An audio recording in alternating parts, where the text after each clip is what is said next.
So what do we do now? Because since from a pebble on the runway to including pilot error could cause any crash whatsoever, Right.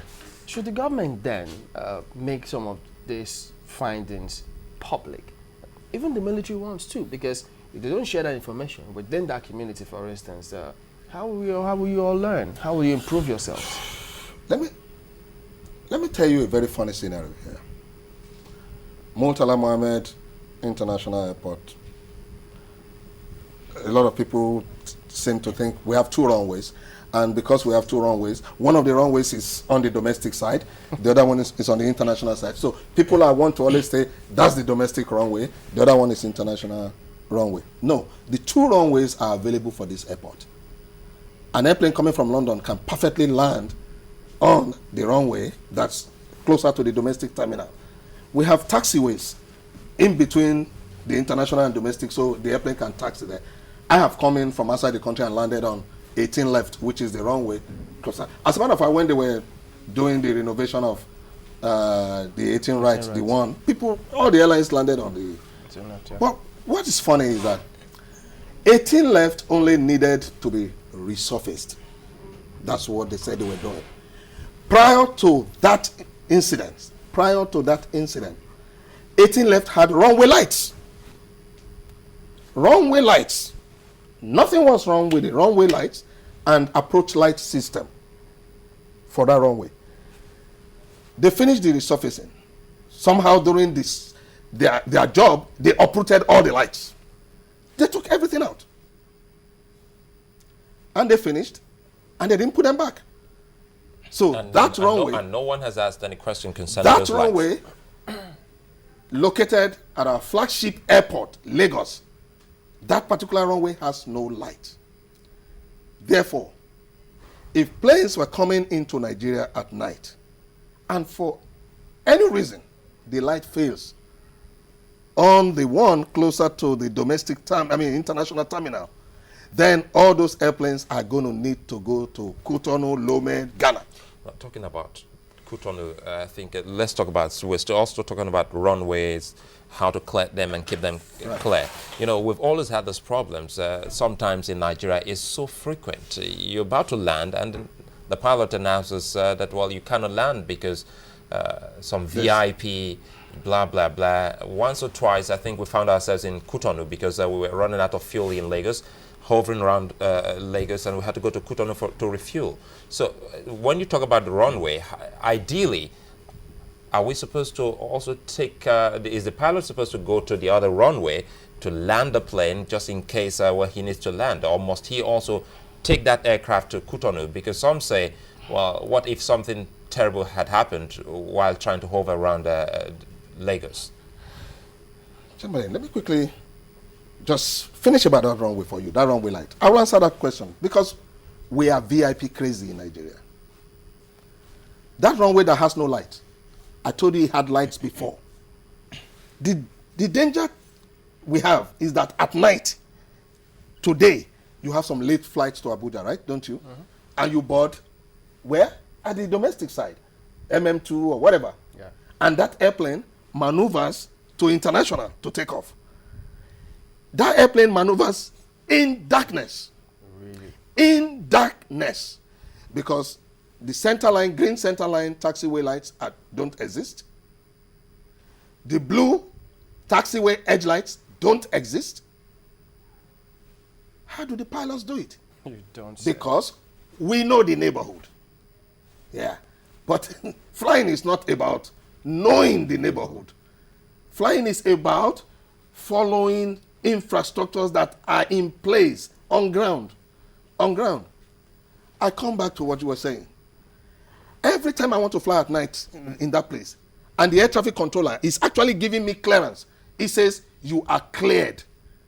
When an air traffic controller says you are cleared to taxi from MM2 to international at night, to use the word cleared means that he is aware that there is no obstruction of any kind in the maneuvering area that I can run into. How does a man who is at international, the control tower there, you've seen it, at night, How does he know that there is no broken down truck on the maneuvering area at domestic that has no light of any light of any kind? Which is a possibility.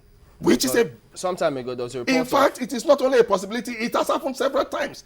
Planes and trucks have missed each other on the taxiway. Because the guy there is not, and he uses the word cleared. And I've gone on the radio several times to say, look, you can't clear me. You can only say to me, taxi at your own discretion. If I must, but I still don't get it why pilots still do this. Why we even bother to take the airplane from domestic at night and taxi. You know, we accept everything wrong in this country. We shouldn't. Once it is dark, all operations from that domestic side of the airport should be shut down. Don't say, we have an 8 o'clock flight to Abuja, and you're going to taxi the airplane in the dark. There are potholes sometimes on our taxiway, potholes. Many times I have gone on the radio, look, there's a huge pothole here. But division ministry comes and goes on and on about how much improvement, the runways, the total radar coverage is perfect. There are improvements. The improvements are not what they're supposed to be. You've just mentioned something about VIP. No. We are VIP mad, VIP crazy. And this thing has been going on since the military regimes and all that. The president of the country is coming to an airport. It is an old regulation whereby there must be what we call purple corridors, special corridors, so that planes don't fly in the same area. It's part of the security paraphernalia of dignitaries, big men, president of the Senate. So these corridors are there. And when they get to the airport, that rule was in those days, 30 minutes before his arrival, the airport is shut. Up to 30 minutes after his arrival. As a matter of fact, it's supposed to be a window of about 1 hour during which nobody can land. Nobody else can land at that airport. It's all in the name of security. After a while, they were adjusting it in one way or the other. Why should such a thing happen to us in 2013? Can you imagine what will happen to the economy of New York State, and indeed the economy of America, if JFK was to be shut for 1 hour because President Obama wants to move? And if you look at our airports, our big airports, they put military bases there. Which serious country in the world have you seen where they put military bases at civilian airports? The military, the Air Force, they can have their own airports in places away from those civilian airports. And the president and his entourage and the ministers, they can happily use all those military airports. The whole idea of going to put a military airport or so-called VIP stand at the airport, President Jonathan went to America recently. He was not welcomed at a VIP stand in JFK or LaGuardia. He went to a dedicated Air Force base where dignitaries go to. So the activities of New York,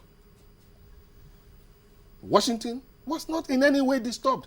Here, you have civilians, innocent people flying an aeroplane, and you keep them in the air. They are running out of fuel. Captain Ikponwosa, how do we remedy this whole situation? Because the picture you painted is gloomy. How do we remedy this whole situation? I'm sorry if I'm painting a gloomy picture, but that's exactly what it is. This situation is gloomy. I have diverted to Cotonou before because of this VIP movement thing. But like I said, I've flown all over the world. Not long ago, about 2 years ago, I landed in Douala. And the president was landing.